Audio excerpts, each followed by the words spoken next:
Are Vego Garden raised beds actually worth the premium, or are we just paying extra for pretty metal rectangles?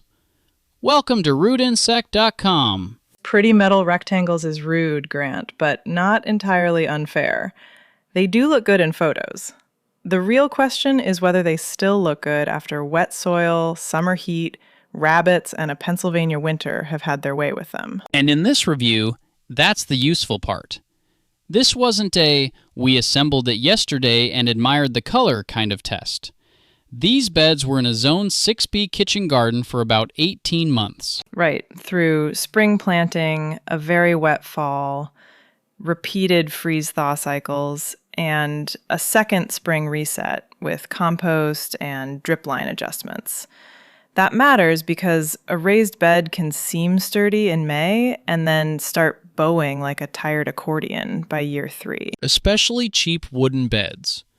The garden in the article had 14 main beds, and the Vego beds replaced 2 older construction lumber beds that had made it about 5 years before the corners opened and the boards bowed. 5 years isn't terrible for inexpensive lumber, but once soil stays wet and heavy, those boards start losing the argument.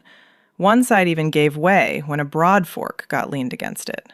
Which sounds dramatic, but honestly, I've seen beds collapse from less. You're saying you've murdered raised beds before? I prefer conducted structural testing.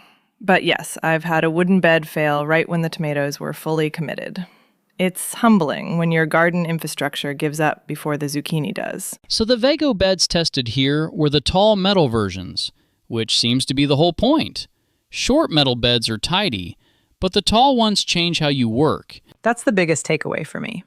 If you've ever weeded carrots in a low bed, then weeded carrots in a tall bed, you immediately understand the value.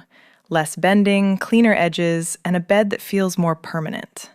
For gardeners with back issues, limited mobility, or just a low tolerance for crouching, height is not a luxury. The article specifically favored the 17 by 32 tall modular metal bed for most people.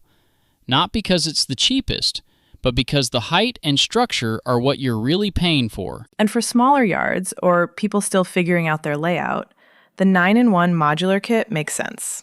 I like that style for awkward corners, side yards, or new gardens where you don't yet know where the sun actually lands in June versus September. That's a good practical warning. Don't lock yourself into an expensive layout before you understand your light. Exactly. Put temporary markers down first. Watch the shade. Notice where water pools.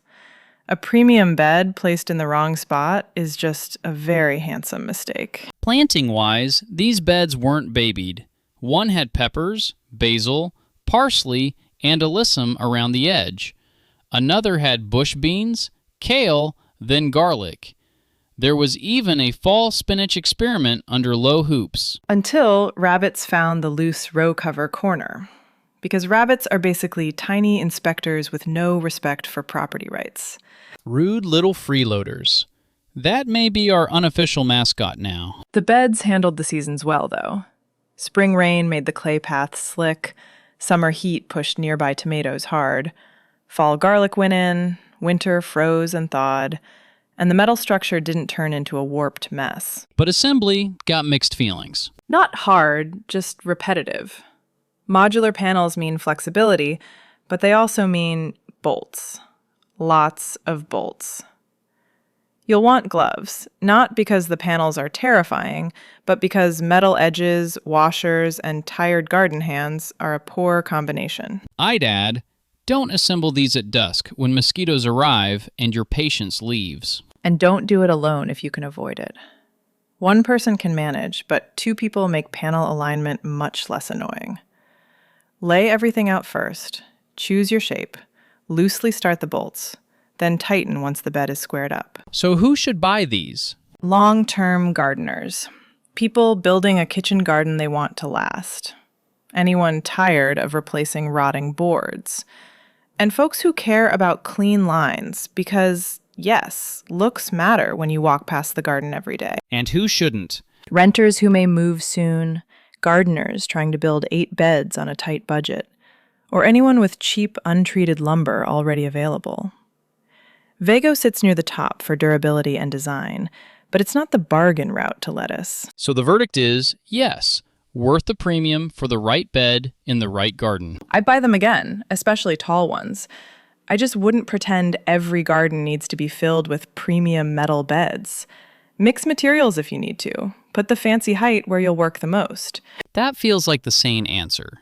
Invest where the ergonomics and longevity actually pay you back. Thank you for listening to this edition of RudeInsect.com, Conversations with Grant and Fiona.